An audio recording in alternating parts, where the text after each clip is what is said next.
என் மக்களின் ராஜ்யத்தை அனைத்து மக்களுக்கும் கொடானுடைய வணக்கங்களை சமர்ப்பணம் செய்கிறேன். என்றும் போல் என்றும் ஏற்றுக்கொள்ளுங்கள். எப்பயும் போல தான் போன காண்டில் சொன்ன மாதிரி மேகதாது காவேரி நீரை பற்றி எனக்கு தெரிஞ்ச நான் படித்து மட்டுக்கும் இல்லை, அந்த வரலாறு சொல்கிறேன், நீங்கள் கேட்டுக்கலாம். அதுக்கு முன்னால் ஒரு சின்ன வாழ்த்துக்கள், பாராட்டுக்கள், ஒரு சின்ன நல்ல நிகழ்ச்சி, சின்ன நிகழ்ச்சினால மிகப்பெரிய நல்ல நிகழ்ச்சியை தான் எங்களை பொறுத்த மட்டுக்கும் அவங்களுக்கு பாராட்டுக்கள், வாழ்த்துக்கள் சொல்லிடுவோமா? சரி. 8 அடுக்கு மாளிகையில் 8 திசையும் தன் கடும் உழைப்பினால் முன்னேறி கழகத்து களப்பணியையும் மக்கள் சேவையும் திறம்பட செய்து இன்று 9வது மாட மாளிகை கூட கோபுரத்தை தொட்டு வணங்கி தொடங்கியிருக்கும் 9வது இந்த வருடம் உங்களுக்கு இந்த வருடம் மட்டுமல்ல, இனி வருங்காலங்கள் அனைத்தும் எப்படி அப்பா உங்களை கொண்டு விட்டாரோ நீங்கள் எப்படி பிள்ளை கொண்டு விடுவீங்களோ அந்த மாதிரி உங்கள் பாரம்பரியம் தொட்டு நீங்கள் என்றுமே களப்பணியும் சரி, மக்கள் சேவையும் சரி திறம்பட செய்து மென்மேலும் பெருகி மக்களோட மக்களாய் இன்னைக்கு ராமநாதபுரம் மாவட்டத்துக்குள்ளே மட்டும் மக்களோட மக்களாக இருக்கீங்க.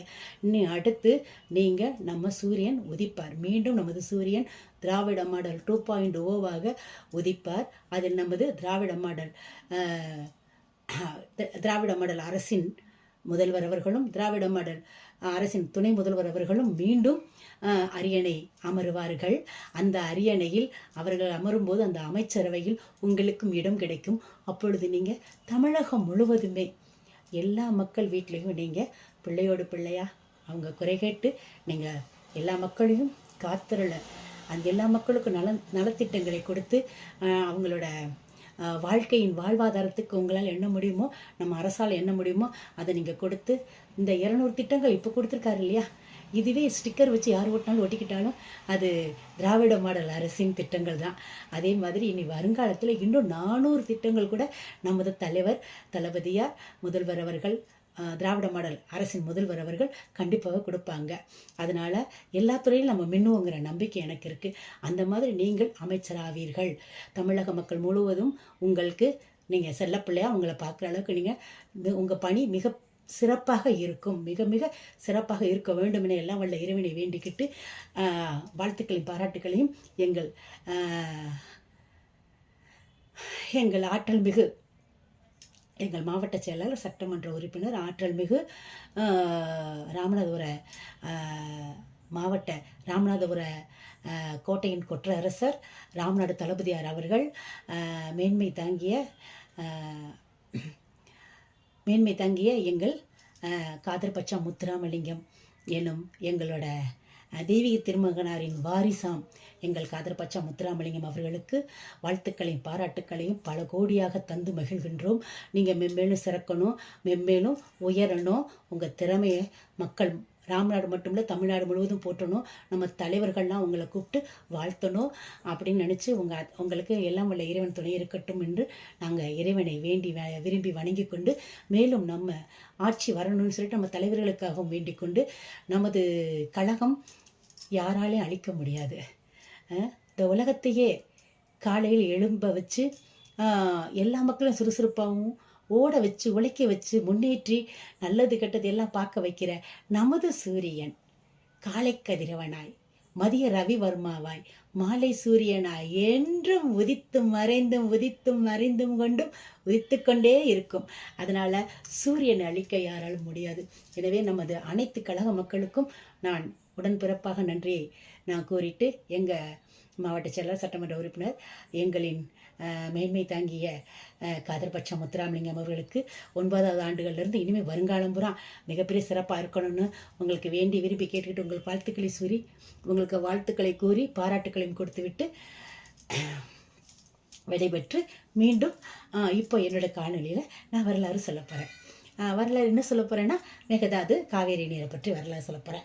அது கிபி 4ஆம் நூற்றாண்டிலிருந்து 20ஆம் நூற்றாண்டு வரைக்கும் மன்னர்கள் பரம்பரை ஆண்டிருக்கிறாங்க. ஒரு 6 வழி மன்னர் பரம்பரைகள் ஆண்டிருக்காங்க.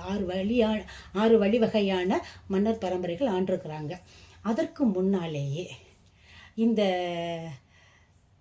24 இப்போ இப்போ நம்ம அந்த இத்தனை 2024 இந்த வருஷ காலங்கள் போக இதுக்கு முன்னாலேயே 2000 வருஷத்துக்கு முன்னாலேயே ஒரு புராண காலத்தில் மிகப்பெரிய ஒரு புராண காலத்தில் அப்பயே காவிரி நீர் ஓடி இருக்கு. அப்புறமா தானே ஒவ்வொரு இதாக வந்து கடைசியில் காட்டுவாசி அவங்க இதாக இருந்துட்டு கடைசியில் மன்னர் பரம்பரை வந்து நம்ம வாழ்ந்து இப்போ மக்களாட்சியில் நிற்கிறோம் இல்லைங்களா. அப்போது வடக்க முனிவர்கள் மகான்கள் நம்ம சித்த பெருமாட்கள் எல்லாருமே வந்து தவம் இருந்து தவ வலிமை கொண்டு தவம் இருந்துட்டுருக்குறாங்க. அப்போ வடக்கே நம்ம பெரிய தெய்வங்கள் அவங்களுக்கு அசரீரியாக தென்னகத்துக்கு செல்லுங்கள், தென்னக மக்களுக்கெல்லாம் என்ன குறையோ அதை போக்கிட்டு அவங்களோட நிறைகளை கொடுத்து அவங்க வாழ்வாதாரத்துக்கு உங்களால் என்ன சொல்ல முடியுமோ சொல்லி உங்களோட அறிவு திறமை அவர்களுக்கு போதித்து நீங்கள் இதை ஒரு வரலாற்று காவியமாக எழுத வேண்டும் அப்படின்னு சொல்லிட்டு அவங்களுக்கு ஆணையிட்டுறாங்க நம்ம தெய்வங்க அசரீரி ரூபத்தில். அப்போ அவங்க என்ன செய்கிறாங்க, முனிவர்கள் எல்லாம் என்ன செய்கிறாங்க, தென்னகத்துக்கு வர்றாங்க. ஒவ்வொரு மாநிலமாக வந்து அவங்க பார்க்குறாங்க. அங்கெல்லாம் உள்ள நிறை குறை, அங்கே உள்ள அவங்களுக்கு சந்தைகள்லாம் அப்போல்லாம் சந்தைகள் தானே, எது எது இருக்குது இல்லை, மக்களோட குறை என்ன ஏது, அவங்களால என்ன விவசாயம் பண்ண முடியல, எதனால குறை, இதெல்லாம் அவங்க வந்து பாடமாக எடுத்து அவங்களுக்கு சொல்லி ஒவ்வொரு மாநிலத்தையும் சரி பண்ணிக்கிட்டு வரும்போது கர்நாடகா வந்துடுறாங்க. கர்நாடகா வந்த உடனே கர்நாடகாவில் நம்ம ஆற்று நீர் ஓடிட்டுருக்குது. கர்நாடகாவில் காவேரி நீர், ஆற்று நீரில் காவேரி நீர் ஓடிக்கிட்டு இருக்குது. அதை வந்து நம்ம மேகதாது அப்படிங்கிறோம். மேகதாது அப்படின்னா என்னன்னு கேட்டிங்கன்னா, ஆடு தாண்டி ஓடும் காவேரி நீர். அது கூட பயணித்து அதோட இணை நதியாக பயணித்தது வந்து அர்க்கவதி அப்படின்னு சொல்லிட்டு ஒரு துணை நதி இருக்குது. இவங்க 2 பேர் சேர்ந்து இடுக்கலான ஒரு கடும் பாறை மூலமாக நமக்கு நதியாக வர்றாங்க. இது வந்து இப்போ நம்ம சொல்லக்கூடிய ஒரு கதை. ஆனால் அந்த காலத்தில் ஒரு 5 நதிகள், நதிகள் பேர் வந்து எனக்கு 1 2 கொஞ்சம் யோசிக்கிற வேண்டியது இருக்குது. 5 பெண் நதிகள். நதிகள் என்றாலே உங்களுக்கு பெண்பால் தான், பெண்கள் தான் ஓடிக்கொண்டிருப்போம். நதிகள். ஆண்பால்னா சமுத்திரம், அவங்க ஆண் வர்க்கம், நம்ம பெண் வர்க்கம். நதி என்பதே பெண் வர்க்கம். அவங்க ஒரு 5 பேர் இருக்கிறாங்க. அந்த 5 பேரும் 5 நதிகள். அந்த அந்த 5 நதிகளில் ஒரு 2 நதி பேர் எனக்கு மிஸ் ஆகும். ஆனாலும் அதை நீங்கள் குறை நினச்சிக்கிறாதீங்க. என்ன, பொன்னி, வைகை, பவானி, பெண்ணை நினைக்கிறேன், பெண்ணை இன்னும் ஒரு நதி, அது பொன் பெருமையாக ஏதோ ஒரு நதிங்க, கோச்சிக்காதீங்க, அதை நான் உங்களுக்கு எழுதி போட்டுடுறேன். என்ன அதாவது எழுதி கொடுத்துட்றேன். அப்போது 5 நதிகள் அவங்க தோழிகள், அவங்க ஆடி பாடி விளையாடிட்டு இருக்கும்போது அந்த பக்கமாக முனிவர்கள் வர்றாங்க. வந்த உடனே எல்லா பெண் நதிகளும் வணங்குறாங்க. அதில் பொன்னி நதி மட்டும் கொஞ்சம் எப்பவுமே கருவமாக இருக்கக்கூடிய ஒரு நதி. அது நான் மிக வேகமாக ஓடக்கூடியவ, நான் நினச்சா நாட்டை அழிச்சிருவேன், காட்டை தாண்டி நாட்டை அழிச்சிருவேன், நான் நினச்சா புல் பூண்டையும் வாழ வைப்பேன், நான் நினச்சா மிகப்பெரிய ஆடாத மரத்தையும் அடித்து நொறுக்குவேன் அப்படிங்கிற மாதிரி ஒரு கேட்டகரி கொண்ட ஒரு ஆணவம் பிடித்த ஒரு பெண் நதி. அவங்க வந்து முனிவரை கேலி பண்ணுறாங்க. எல்லோரும் வணங்கும்போது இந்த முனிவரை அவங்க கேலி பண்ணுறாங்க. முனிவர்களோட அந்த கதைக்குள்ள கூட நிறைய ஆயிரும். அதனால் முனிவர்கள் என்ன பண்ணிடுறாங்க, அப்படியாம்மா, ஆணவத்தை நாங்கள் அடக்கிடுறோம், என்னை நீங்கள் அடக்க முடியாது, நான் வீறு கொண்டு ஓடக்கூடியவ, என்னை உங்களால் அடக்க முடியாதுன்னு சொல்லும்போது இவங்க என்ன செஞ்சிடறாங்க, அடக்கி தன்னோடு எடுத்துகிட்டு வந்துட்டுருக்குறாங்க. அப்போது அவளால் அடக்கி மூச்சு இருக்க முடியும். ஏன்னா ஓடிக்கிட்டு இருக்க நதியை தூக்கி கொண்டு போய் நம்ம வச்சுக்கிட்டோம்னா சரியாக வருமா, அடக்கி வச்சுக்கிட்டோம்னா சரியாக வருமா. அப்போது அந்த பெண் கதறாங்க. அந்த பெண் நதி கதறுது, பொன்னி நதி கதறும்போது இறைவன் வந்து அசரீரியாக சொல்கிறாங்க, அது பெண் என்பவள் ஓடக்கூடிய குணம் கொண்டவள், பெண் என்பவள் ஓடக்கூடிய குணம் கொண்டவள், அதுவும் இவன் நதி ஓடிக்கிட்டே இருந்தால் தான் அவளுக்கு அழகு, அவளை அடைச்சி வச்சோம்னா பாசமாயிடும், அது யாருக்கு உபயோகப்படாது, அதனால் அவளை அவுத்து விட்டுருங்க அப்படின்னு சொன்ன உடனே அப்போ அவளும், முனிவர்களே என்னை மன்னிச்சிடுங்க, நான் உலகத்தில் பெரியவன் நினச்சிட்டு இருந்தேன். நதிகளாகிய நாங்கள் தான் பெரியவங்க, தாகத்தை தீர்க்கக்கூடியவங்க, மக்களை காக்கக்கூடியவங்க, அப்படி நாங்கள் நினச்சி அழிக்கக்கூடியவங்க நினச்சேன். இல்லை, எங்களையும் நீங்கள் அடக்கக்கூடிய சக்தி உள்ள பெரிய பெரிய முனிவர்கள், மகான்கள், சித்தர்கள் இருக்கீங்கன்னு தெரிஞ்சுக்கிட்டேன். அதனால் நான் என் மர்கள் இப்படி எல்லாம் இருக்கீங்கன்னு தெரிஞ்சுக்கிட்டேன். என்னை மன்னிச்சிடுங்க. இப்போது எனக்கு இருக்கிற அந்த வேகம் நீங்கள் என்னை திறந்து விட்டிங்கன்னா தான் நான் பொங்கி சந்தோஷ மகிழ்ச்சியில் ஓடுவேன் அப்படின்னு சொன்ன உடனே இவங்க என்ன பண்ணிடுறாங்க, கடவுளை அவர் கொடுத்த ஆசிரியருக்காக சரி இனிமேல் ஒழுக்கமாக இருக்கணுமா அப்படின்னு சொன்னேன். சரி, அப்போ கடவுள் வந்து ஆசிரியர் சொல்லும்போது அவத்தோட சொல்லும்போது அவர் சொல்கிறாரு, அவள் பிறப்பிடம் இது, அவள் புகுந்த இடத்துக்கு போகணும் தானே, அவள் கன்னிப்பெண், அவள் பிறப்பிடம்தான் இந்த கர்நாடக மாநிலம் மேகதாது காவிரி நீராக அவள் இருக்கிறாள். அவள் வந்து புகுந்த வீட்டுக்கு போகணும் அப்படின்னா அவளை நீங்கள் திறந்து தான் விடணும்னு சொன்ன உடனே இவங்க திறந்து விட்டுறாங்களா. அவள் பொங்கி எழுந்து சந்தோஷ மகிழ்ச்சி கொண்டு ஓடி வரும்போது நம்ம தமிழ்நாட்டுக்குள்ளே வந்துடுறா, தமிழ்நாட்டுக்குள்ளே தவழ்ந்து வந்துடுறா. நம்ம தமிழ்நாட்டு தவழ்ந்து வந்த உடனே அவள் எங்கே இருக்கிறா, நம்ம ஒகேனக்கல்லேருந்து அப்படியே கிளம்பி வந்து நம்ம பூம்புகார் தாண்டி சமுத்திரத்தில் போய் சங்கமிச்சிட்றா. சமுத்திரத்தில் போய் அவள் சங்கமிக்கும்போது அந்த சமுத்திரம்னா என்ன, ஆண்பால், ஆண் வர்க்கம். சமுத்திரங்கிறது பொங்காமல் இருக்கக்கூடிய ஒரு ஆண் வர்க்கம். அது வந்து இழுத்தத்தன் யாருக்கும் ஓடுற நதியை இழுத்து உள்ள வச்சுக்கும் தானே, இது பெண். அதை அப்படியே வாங்கிக்கிச்சு. சமுத்திரத்தில் இவ கலந்து 2 பேரும் சங்கமிச்சிட்றாங்க. அப்போ இவ வாழ வந்த புகுந்த இடம் நம்ம தமிழ்நாடு ஆகிருது. பிறந்த இடமான கர்நாடகா மேல்மடையாகவும் அவள் தவழ்ந்து ஓடி வந்து புகுந்த வீடான நம்ம தமிழ்நாட்டுக்குள்ளே வந்து சமுத்திரத்தில் கலந்து அவள் புதுப்பெண்ணாய் சமுத்திரத்தில் கலந்து அவங்க கணவன் மனைவியாக சங்கமிச்சிட்டாங்க. அப்படிங்கிறதுனால அது கீழ்மடையாய் அவள் அங்கேருந்து இங்கே வந்துடுறா, இங்கே வந்து தங்கிறானே அவளால் போக முடியாது, இங்கே தான். அப்போ புகுந்த வீடு தானே நிரந்தரம் ஒரு பெண்ணுக்கு. அப்போ இது கீழ்மடை, அப்போ கீழ்மடை அவள் இருக்கிறா. அப்போ அதுதான் நம்ம காவேரி தாய் பிறந்த வரலாறாக நான் படித்ததை நான் சொன்னேன்ப்பா. என்ன கொஞ்சம் புக்கு விரும்பி படிப்பேன், புராண காலத்து புக்குகள். அதனால் நான் கொஞ்சம் வரலாறு படிச்சுக்கிட்டு இருந்தவ, அதனால் தமிழ் வரலாறு படித்தவ, அதனால் கொஞ்சம் எனக்கு இந்த வரலாறுகள் ரொம்ப பிடிக்கும். அது கொஞ்சம் படிச்சுட்டு அதை நான் சொல்கிறேன். இப்போ அதை தாண்டிடுவோம். இப்போது 4ஆம் நூற்றாண்டுலேருந்து 20ஆம் நூற்றாண்டு வரைக்கும் ஒரு 6 மன்னர் வகைராக்கள் வந்து கர்நாடகா வாழ்ந்துருக்குறாங்க. அதில் 4ஆம் நூற்றாண்டுலேருந்து 20ஆம் நூற்றாண்டு வரைக்கும் அதில் கதம்பர்கள் அப்படிங்கிற ஒரு வர்க்கம், அதாவது அவங்க பரம்பரை கதம்பர்கள் மன்னர்களாக ஆண்டிருக்கிறாங்க. அடுத்து பதாமி சாளுக்கியர்கள் ஆண்டிருக்கிறாங்க, சாளுக்கிய வம்சங்களாக அவங்க ஆண்டிருக்கிறாங்க.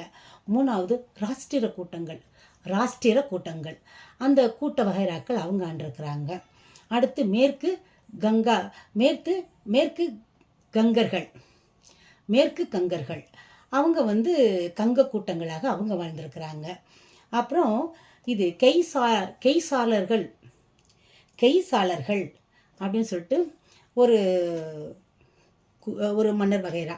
அந்த கெய்சாளர் மன்னர்கள் மட்டும்தான், அந்த சாளர் மன்னர்கள் மட்டும்தான் மிக அறிவு நுட்பத்தோடு கலை நுட்பத்தோடும் மிகப்பெரிய அறிவான கலை நுட்பத்தோடும் அழகான கட்டிடங்களோடும் கர்நாடகாவில் மிகப்பெரிய பங்களா, அந்த அழகான தோற்றங்கள் எல்லா வடிவத்தையும் அவங்க வந்து பேலஸ் அமைச்சது வந்து அந்த கெய்சாளர்கள் தான், அந்த கெய்சாளர் மன்னர்கள் தான். அப்போ கெய்சாளர் மன்னர்கள் வந்து அவ்வளோ பேரும் புகழும் பெற்றிருக்கிறாங்க. அந்த கட்டிட வடிவங்கள் கலை நுட்பங்கள் எல்லாம் பார்த்து அவங்களுக்கு அந்த மன்னர்களுக்கு அவ்வளோ பெரிய பேரும் புகழும் நிரந்தரமாக கிடச்சிருந்துருக்குது. அவங்க அப்படி வாழ்ந்துருக்குறாங்க. அவங்களுக்கு அப்புறம் வந்துட்டு மைசூர் உடையார்கள், அவங்க பரம்பரையோட 6வது பரம்பரை ஆயிடுது. ஃபஸ்ட்டு வந்து கதம்பர்கள், பதாமி சாளுக்கியர்கள், ராஷ்டிர கூட்டங்கள், மேற்கு கங்கர்கள், கெய்சாளர்கள், மைசூர் உடையார்கள். அந்த உடையார்கள்லேருந்து மைசூர் மன்னர் ராஜ்யங்கள், அப்புறம் மைசூர் சமஸ்தானம், அப்படி முடிஞ்சு போச்சு. அந்த மன்னரோட பரம்பரைகள் எல்லாமே அதோட முடிஞ்சு போச்சு. அப்புறம் முடிஞ்சு போச்சு. ஆனால் அந்த 4ஆம் நூற்றாண்டுலேருந்து 20ஆம் நூற்றாண்டு வரைக்கும் மன்னர்கள் பரம்பரையிலேயே நம்ம காவேரி நீர் பிரச்சனை நடந்திருக்கு. அதை வந்து ஒரு அதை வந்து ஒரு 12ஆம் நூற்றாண்டு ஒரு 12ஆம் நூற்றாண்டு மன்னர்கள் போர் வந்து நடந்திருக்குது. அந்த 4ஆம் நூற்றாண்டுலேருந்து 20ஆம் நூற்றாண்டு வரைக்கும் காவேரி மேகதாது காவேரி நீர் அணைக்காக போர் நடந்திருக்குது.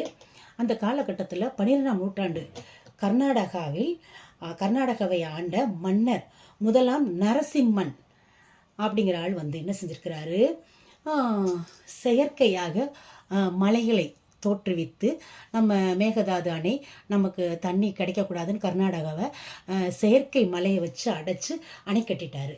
அவர் அணை கட்டி முடித்த உடனே அணை கட்டி முடிச்சிட்டாரு அப்படின்னு தெரிஞ்ச உடனேயே நமது சோழ நாட்டு சோழ மன்னர் 2ஆம் ராஜராஜ சோழன் அவர்கள் இங்கிருந்து படையெடுத்துட்டு போய் அவரோடு போரிட்டு அந்த செயற்கை மலையை உடைச்சி எரிஞ்சு அணைக்கட்டை தடுப்பெல்லாம் எடுத்து விட்டுட்டு நம்ம தமிழ்நாட்டுக்கு காவிரி நீரை வர வச்சிடுறாரு. அவரும் டெல்டா மாவட்டத்தில் இருக்கார் இல்லையா, அதனால வர வச்சிடுறாரு.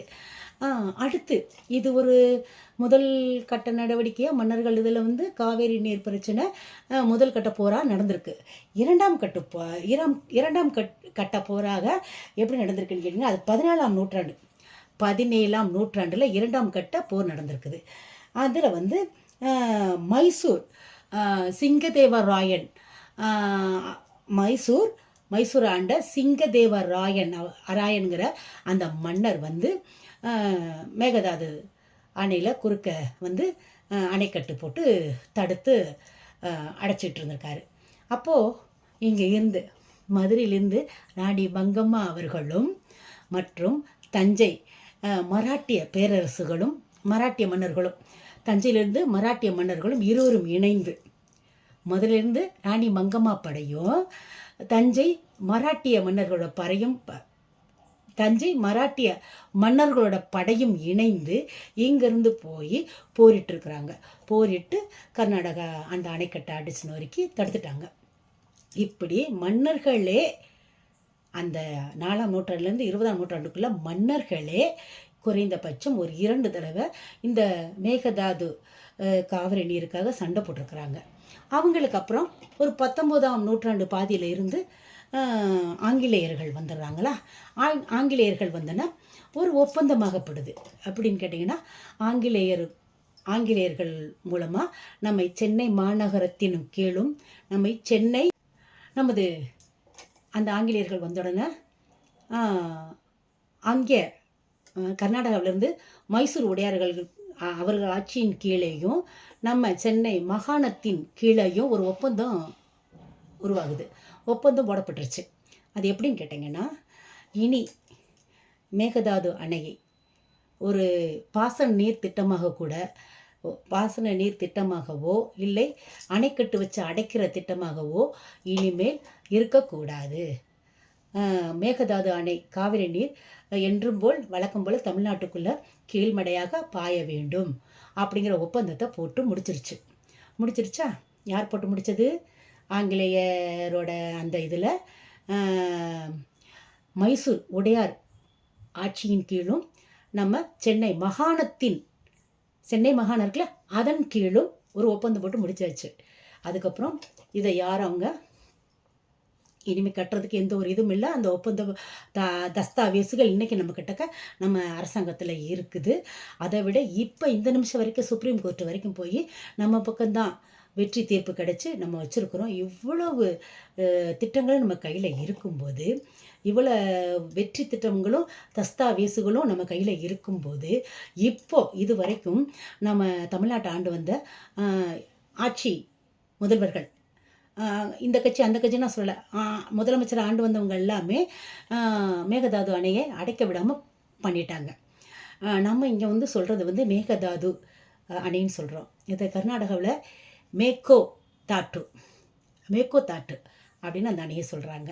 என்ன, இந்த நிமிஷம் வரைக்கும் நம்ம போராடி ஜெயிச்சு 2026 வரைக்கும் ஒவ்வொரு அமைச்சர்களாக போராடி ஜெயிச்சு நம்ம சுப்ரீம் கோர்ட் வரைக்கும் போய் நம்ம வெற்றி பெற்று நம்ம பக்கம் தீர்ப்பாகி நம்ம வெற்றி பெற்று தஸ்தாவேசுகளோடு நம்ம இருந்தும் காப்பாற்றி வரப்பட்ட இன்றைய மேகதாது அணையை கர்நாடக அரசு இன்னைக்கு அணைக்கட்ட போறேன்னு முடிவாக இறங்கி பண்ணுது. இதுக்கு காரணம் ஏற்கனவே நம்ம கொஞ்சம் இடம் கொடுத்துருந்தோம்னா ஒன்றிய அரசுனால நம்ம அதை பாதிக்கப்பட்டிருப்போம். ஆனால் எந்த ஒரு வகையிலையும் வேறு யாரோடையும் கூட்டு நம்ம சேர்க்காம கர்நாடக அரசோட நம்ம போரிட்டுட்டு வந்ததுனாலேயே நாம் இது வரைக்கும் கட்ட விடாமல் வச்சுருந்தோம். இப்போது இந்த நிமிஷம் அவன் திறமையாக கர்நாடக அரசு கெட்டுவேன்னு சொல்கிறதுக்கு காரணம் இப்போ வந்திருக்கிற அரசு மேலே அவனுக்கு நம்பிக்கை இல்லை. இந்த அரசு நம்மளை தடுத்து நிப்பாட்டிட முடியும், அதுக்கு அரசியல் பலம் இருக்குது, அரசியல் தெரியும், அந்த சட்ட ரீதியாக நம்மளை அணுகிற முடியும் அப்படிங்கிற ஒரு பயம் அவனுக்கு இல்லை. ஏன்னு கேட்டால் இவங்களுக்கு எதுவும் தெரியாது, சட்ட ரீதியே தெரியாது, இவன் நம்மளை தடுக்கவும் முடியாது அப்படிங்கிற ஒரு தெனாவட்டோடையும் ஒன்றிய அரசின் ஒரு வழிமுறை ஹெல்ப்போடையும். ஏன்னா நம்ம இன்றைய முதலமைச்சர் நம்ம போன திமுக ஆட்சியின் முதலமைச்சரை எப்போ பார்த்தாலும் பாஜகவோட கூட்டுனார். இப்போ இவர் கூட்டு போட்டு சாப்பிட்டுட்டு வராரு. போய் ஒன்றுக்கு 2 தடவை போய் கூட்டு போட்டு சாப்பிட்டுட்டு வந்துட்டு இப்போது நாங்கள் ஒன்றிய அரசை எதிர்க்க மாட்டோம்னு சொல்லி நடிகர் ஜோசப் விஜய் அவர்கள் சொல்கிறாங்க. அது எதுக்காவது 2வது இருக்கட்டும், 6 சிலிண்டர் கொடுக்கக்கூடியவரே 2வது இருக்கட்டும். ஆனால் மேகதாது அணையை அந்த காலத்துலேருந்து இந்த காலத்து வரைக்கும் மேல்மடையாக பிறந்த இடமான மேகதாது காவேரி கர்நாடகாவில் இருந்தாலும் அதன் கீழ்மடையாக புகுந்த வீடாக நமது சமுத்திரத்தில் சங்கமித்து நம்ம வீட்டு மருமகளாக இருக்கக்கூடிய மேகதாது காவேரி நீரை யாருக்காக விட்டு கொடுக்க முடியாது. இதனால் வரைக்கும் காப்பாற்றி வச்ச நம்ம மக்கள் இது வரைக்கும் காப்பாற்றி வச்ச நம்ம முதலமைச்சர்களோட அத்தனை பேருக்கு நீங்கள் வணக்கம் சொல்ல கடமைப்பட்டிருக்கணும். நிறையா பேருக்கு இதோட வரலாறு தெரியாமல் இருந்திருக்கலாம். இப்போவும் 20 மாவட்டங்கள், டெல்டா மாவட்டங்கள் 20 மாவட்டங்கள் 5 லட்சம் மக்கள் அந்த குடிநீரை நம்பித்தான் இருக்கிறாங்க. அவங்களோட மட்டும் போகாது. மொத்தமே 8 லட்சம் பேர் தான் நம்ம இருக்கிறோம். இப்போது இப்போ கர்நாடகா மொத்தமாக அந்த கோட்டை சுவரை அடைச்ச மாதிரி கோட்டை சுவரை அடைச்ச மாதிரி தமிழ்நாடு மக்களுக்கு மேகதாது காவிரி நீர் வரக்கூடாதுன்னு சொல்லிட்டு அவன் கர்நாடகாவில் அணைக்கட்டை பெருசாக அடித்து நிப்பாட்டி இறக்கிட்டான்னா தண்ணி வராது. அப்போ மக்கள் எல்லாம் என்ன கெதியாகும்? விவசாயங்கிறது 2வது. முதல்ல நீர் வேணும். நீர் இருந்தால் தான் நம்ம வாழ முடியும். அதற்கு என்ன வழிமுறை என்னென்ன பண்ணணும் எல்லாமே நம்ம கையில் இருக்குது. வெற்றியின் பதக்கம் நம்ம கையில் தான் இருக்குது. நமக்குத்தான் தீர்ப்பாக இருக்குது. அதை போய் நமது இன்றைய முதலமைச்சர் போய் கர்நாடகாவில் பேசணும். அவர் அமைச்சரவையில் உட்காந்துக்கிட்டு செய்கை செஞ்சு காட்டுறதுக்கெல்லாம் அவர் வரலை. அவர் நடிகருங்கிறத மறந்துட மாட்டேங்கிறாரு. அவர் நடிகருங்கிறத மறக்கவே மாட்டேங்கிறாரு. அவர் நடிகருங்கிறத மறக்கணும். மறந்தால் தான் அவர் முதலமைச்சர் பதவியில் உட்காந்து தமிழ்நாட்டை காக்க முடியும், மக்களுக்கு நல்லது செய்ய முடியும். மற்றவங்களோட உழைப்பை திருடி நான் முத்திரை குத்திக்கிட்டா அதுக்கு பேர் என்னங்க? மக்களே, முட்டு கொடுக்குற மக்களே, இந்த சொம்பு துக்குற மக்களே, மனசாட்சியோடு சொல்லுங்கள். கண்டிப்பாக நீங்களும் அந்த டெல்டா மாவட்டத்துக்குள்ளே இருப்பீங்க, அந்த 20 மாவட்டத்துக்குள்ளே இருப்பீங்க. தண்ணீர் வரவில்லை என்றால் எந்த குழந்தை, என் பேத்தி சொல்லிச்சு, பேரன் சொல்லிச்சு, என் புள்ள சொல்லிச்சு, நான் ஓட்டு போட்டேன்னு சொன்ன தாத்தா பாட்டிகள் வரைக்கும் தண்ணி இல்லைன்னா வாழ்ந்துருவீங்களா? ஓட்டு போட சொல்லி ஓட்டு போட்டீங்கல்ல, அந்த முதலமைச்சர் தண்ணியை நமக்கு கொண்டு வந்திருக்கணும். இதுக்குள்ளே அவரே அதுக்கு குரல் கொடுத்துருக்கணும். ஒன்றிய அரசோடலாம் கூட்டு சேரக்கூடாது. ஒன்றிய அரசு அவர் எதிர்த்து நின்றுருக்கணும். நீங்கள் வாங்க, தண்ணி எங்களுக்கு வேணும். நீ எப்படி அணை கட்ட முடியும்? உங்கள்கிட்ட இருக்கா? என்கிட்ட இருக்க பாரு.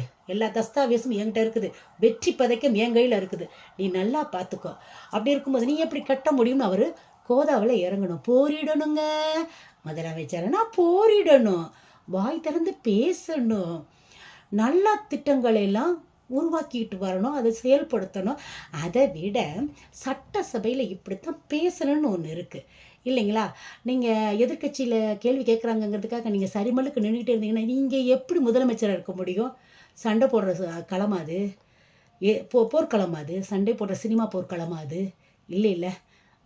அவங்க யார் என்ன செஞ்சாலும் நீங்கள் என்ன செய்யணும்? மக்கள் நலத்திட்டத்தை சொல்லணும், மக்களை காக்கணும். மேகதாது அன்னைக்கு இந்த நிமிஷமே நீங்கள் ஒரு ஏற்பாடு பண்ணி, ஏன்னா எத்தனையோ லிட்டர் நமக்கு வர வேண்டிய தண்ணீரை இப்போ கொஞ்சம் கொஞ்சமாக அவங்க மறைச்சிட்டு வந்துட்டாங்க.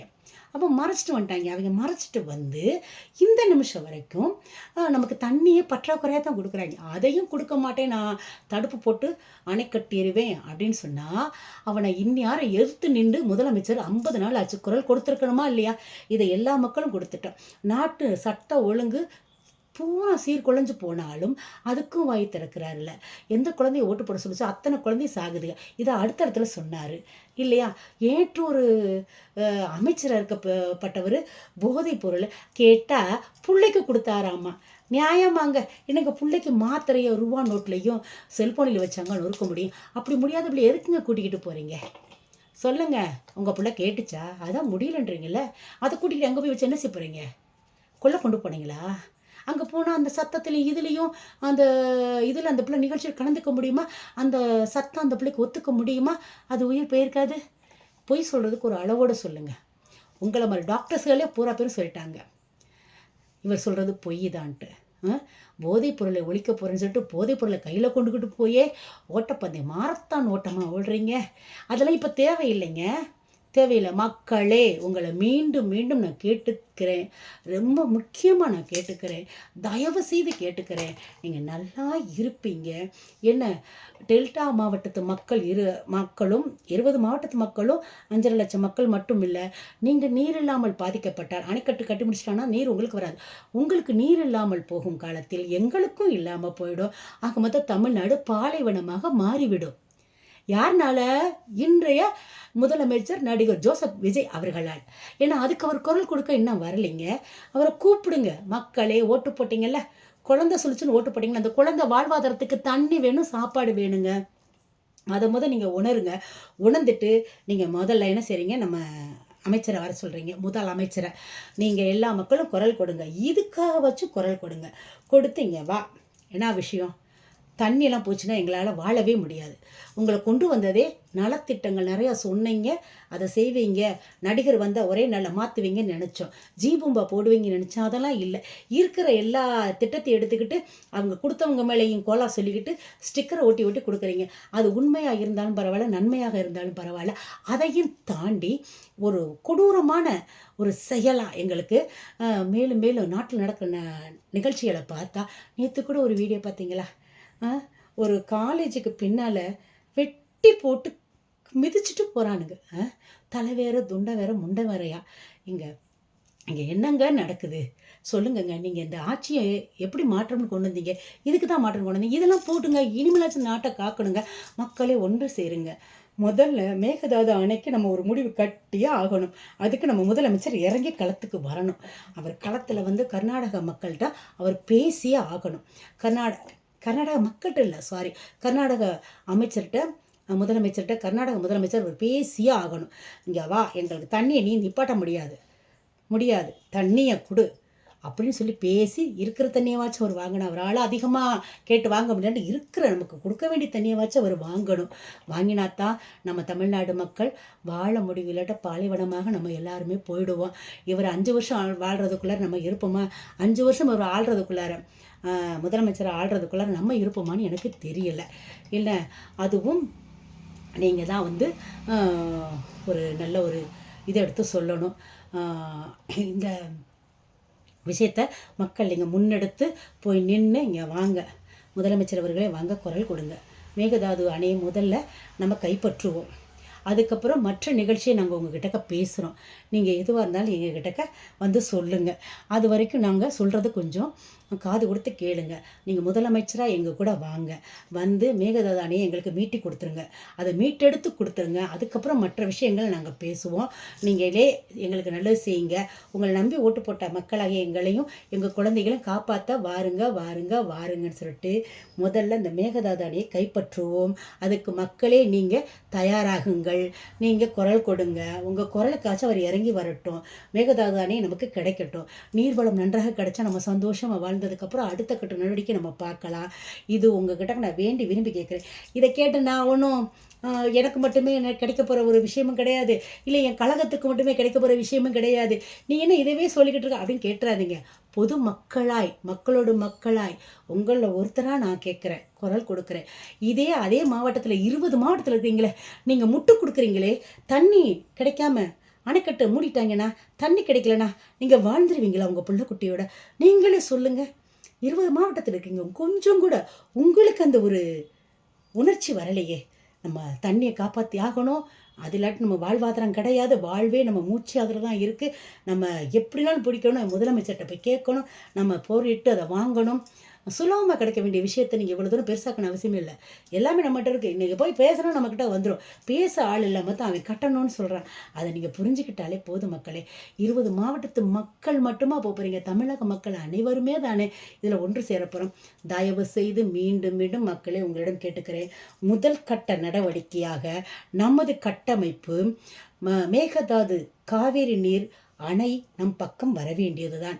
அதை வாங்கி கொண்டாலே போதும். அதுக்கப்புறம் அடுத்த நிகழ்ச்சியை நம்ம பேசுவோம். முதல்ல தண்ணீரோடு வாழுவோம்.